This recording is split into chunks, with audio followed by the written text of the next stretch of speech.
Claire Pride in the newsroom. 2 weeks after that shocking chemical weapons attack in the suburbs of Damascus, it was the French Parliament's turn this Wednesday to debate moral imperatives, legal mandates, and the risks of contagion. There was a debate, but no vote. Unlike in London or Washington, President François Hollande opting to avoid the risk of rejection by lawmakers. The French president, well within his rights, under a constitution some have at times likened to a presidential monarchy. Does this say more about France's constitution or the tricky place Western leaders find themselves in, faced with public opinion averse to the prospect of yet another Arab world conflict that could spawn yet more chaos if the regime falls? And as well, a Russia still smarting from the last time the West intervened in Libya. Russia that's welcoming the world at the G20 summit in St. Petersburg this Thursday. We'll also take the long view on where these 2 weeks will ultimately leave the West's standing. Today in the France 24 debate, is it the West's fight? And should the French Parliament be voting on it? With us, Socialist Member of Parliament Arnaud Leroy. Welcome to the debate. Also with us from across the aisle, Opposition Conservative Jacques Millard. Welcome back, sir. Good evening. Haitham Mana of the Syrian National Committee for Democratic Change. Haitham, you have a huge stake in this, obviously, as a member of the opposition, a personal stake. Your brother was killed by the regime, and yet you are against Western intervention. It's a point we'll pick up on a little bit later, I hope, during this discussion. The France 24 debate, where you can join the conversation on Facebook and on Twitter, our hashtag F24Debate. Let's cut to the chase, Arnaud Leroy. François Hollande, is he doing the right thing by not putting intervention in Syria to a vote? I mean, what we have been discussing today is not about vote or no. It's, do we have the proof of chemical attack in Syria?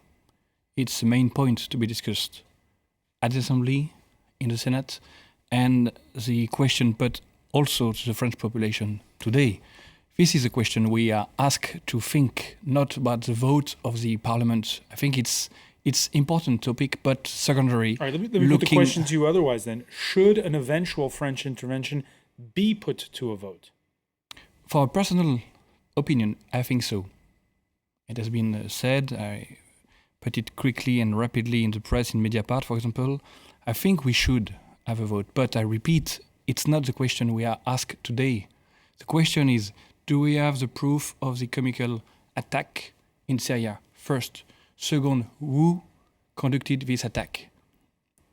This is the two questions we are looking at the moment. So you're saying yes to a vote, but it's too early for that vote? I think it's too early. I mean, early because we have the G20, as you said. Everybody is complaining that we didn't give a try to diplomacy or diplomatic action. That's now, in Russia.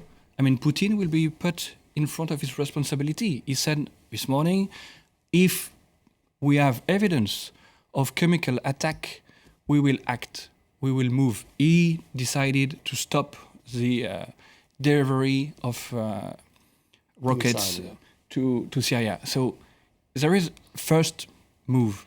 But I repeat, the question is not today about institutional reforms or in France. It's not the moment. The moment is, do we have the proof of an attack and how we managed to demonstrate these attacks have been conducted by the Syrian regime. All right, too early for a vote, you say. A lot of lawmakers, though, on the benches of the National Assembly this Wednesday think it's not too late. And they point to the vote that took place last Thursday in the UK House of Commons and the one that's coming up in the US Congress. France's president has made for himself an institutional trap that has been made worse by the vote in Britain's Parliament and the US Congress. The Greens are watching with interest what's happening in the United States, where neither the Constitution nor the custom of this country forced the president to call for a vote, but he's decided to consult Congress. Jacques Millard, I saw that you penned a communiqué saying, "Long live England, vive l'Angleterre." You wrote it. For once. Is there a bit of England envy on your part at this point? Well, I would agree with Arnaud that, you have to go to step by step in this very complicated situation. First of all, This is a question of a proof. This is true that there's been a chemical attack. No one can deny that. This is very true, unfortunately. Secondly, we don't have yet the smoking gun. We don't know who did it, really, because in the press release that I read very carefully, coming from our intelligence services, you have clues, and I know they have clues, but they cannot say this is a regime or maybe something else. There's a foreign ministry statement out of Moscow. It's just come in saying Russian experts say that the weapons used in the chemical attack similar to ones made by a rebel group. This is a Russian foreign ministry statement. I am very, very cautious because in this field, everyone tries to manipulate the others. So we have to have evidence in the UN when the experts will come back and then assess chemical weapon, what kind of gas, and who did it, very likely. Secondly, there is a very big question, which is, have been arisen in the National Assembly today. That means, can we act? How can we act? Because we are in the international system. The state which uses force without any mandate of the UN or without legitimate self-defense, Article 51 of the Charter, is an aggressor. Never forget that. And is relevant to the International Court of Justice for war crimes. And France, has been putting its diplomacy and having a very strong position for the past decades, left or right governments, we need a UN mandate. If you act without mandate, then you are in a very bad situation, especially for a country like France, which is permanent member of the UN Security Council and always defend international law. And then. Right, well, we're going to pick up on this point of the UN mandate in a moment. I'm going to interrupt you gentlemen because we can go to Damascus. France 24's Lucy Fielder, who is based in Beirut, making what is normal circumstances a short drive from Beirut to the Syrian capital. Lucy, I guess, first of all, before I ask you about how people are seeing the debate that's going on here from where you are, how are things in Damascus? Well, obviously, this is a very tense, very quiet city. It's one that I knew well and I've always known to be very thriving, very bustling. Over the last 24 hours, I've seen how so many businesses and shops and restaurants and so on have closed down. The streets are much emptier than before, and particularly at night, they largely become completely empty. There are roadblocks everywhere in the centre of town, very difficult to move more than a few streets for checkpoints. An atmosphere of great tension, obviously enormous concerns about the gathering support for a military strike, but also a strange normality. Today we could hear rocket sounds booming across the city, very loud mortar and artillery shells landing just on the outskirts and in areas like Jobar and Muaddamir, but actually from central Damascus you can hear it very clearly. Rockets landed in central Damascus last night, though they didn't cause any casualties. There's a strange normality, and at the same time things aren't normal, things are tense, closed off, and this is a very diminished city. Now, Lucy, have you had a chance to speak to officials and to other people and ask what they think of the debate we're having here around this table, which is one we've been having for a few days now?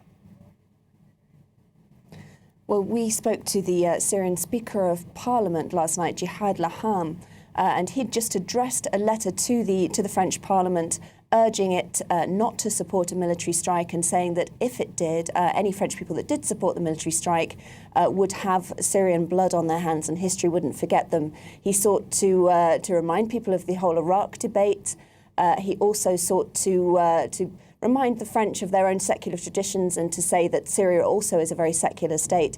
It is true that the church and state are separated here, though of course many here accuse the ruling elite of being from one particular sect, mainly the Alawite sect. So he was seeking to make these claims and to stress these aspects, but he was also very defiant. He was saying that Syria would defend itself, and saying that if America in particular started this war, it wouldn't know how to end it and it could become regional, perhaps even global. Lucy Fielder, thanks for that update. We'll continue to check in with you, obviously, throughout here on France 24 from Damascus. Haitham Mana, we're going to hear, we'll later on, we'll look at a longer excerpt of what Bashar al-Assad himself said in an interview with a French newspaper earlier this week. But this idea, in the words of Assad, it was sort of a veiled threat that France would feel the repercussion if there was a strike. What do you think of that? I'm not concerned by Assad declaration. I am concerned by the reaction of Syrian Democrats and the Syrian people. It's more important because Assad can declare something today and tomorrow you have another declaration. For that, I think the most important thing now is, and the most important question in Syria is what about tomorrow? Does the West appear weakened when we have this debate, when we have a debate about whether or not to vote over what happened, whether or not to have a vote in Parliament, when we have a debate about whether or not to strike? Does the West seem weak? In aside, some people take in consideration what happened here. But in the other side, we can speak about the global elements of the Syrian society, which give the Syrian reactions. And these reactions are not really dependent of what happened here. Most of the Syrian people, we can speak about a majority of people inside Syria, are against any aggression because they know they are also victims, not only the regime. We cannot attack in Syria in a surgical operation and choice. This one is civilian and this one is from the army or Shabiha. For that, the attack will be against Syrian. It will not be against the regime. Right, the fear of For that, the majority inside Syria is against. But outside Syria, many refugees, you can find many people who say, we must finish. We must finish. If you find a solution outside, if the Satan can come to do something, we accept it. You know, it is a reactional position, but it exists. And our position as a political responsible from the beginning was against any foreigner military intervention, from jihadists, from Hezbollah, from Americans, from French army, from anybody. The most important thing to establish a democracy in a country is to choose with the real balanced force inside the country. Let me get Arnaud Leroy's reaction here. This fear of the collateral damage, I guess it was the term employed in the in previous conflicts. This fear of civilians bearing the brunt of any outside intervention. I would like to come back on the point raised by Jacques Millard about the UN. 2 points. The mandate of the team of inspectors, the current one, which is trying to demonstrate the use of chemical weapons. In this mandate, it's not foreseen to seek who send these rockets and who use this gas. So this is the first important answer about the role of the UN. As you know, France, in its tradition, has always, and it has been said, whatever the government is, socialist, right-wing, try to use the UN to find a solution. Today, still last week, it has been said by our Prime Minister this afternoon in the Assembly, France tried to push a resolution. It's maybe the 10th trials to go forward with a political solution through the UN. It's blocked. So, I mean, at one stage, you have to take a decision and make a step forward. Is it without the UN? I don't know. The question is on the table, but we cannot be blocked totally by the UN functioning at the moment. On Twitter, this reaction, it's true. If you allow me to reply to the human casualties in case of action. I mean, that's why when you were speaking earlier on about the vote, today we are looking for solutions in UK, US, other Turkey as well, the League of Arabian countries as well, to avoid such an issue, to avoid like collateral damages. But after it's a war, I mean, we shouldn't. No, but the question is, sure. it's. I don't want to be too provocative, but you cannot, and I want to. All right, let's give two reactions here. The first on Twitter here. It's too early for a strike. The truth is not known yet as to who used the gas. That should be established before any action. A second by the French foreign minister, Laurent Fabius, who was interviewed on Breakfast Radio in this Wednesday. He said the road to Damascus no longer passes through diplomacy alone.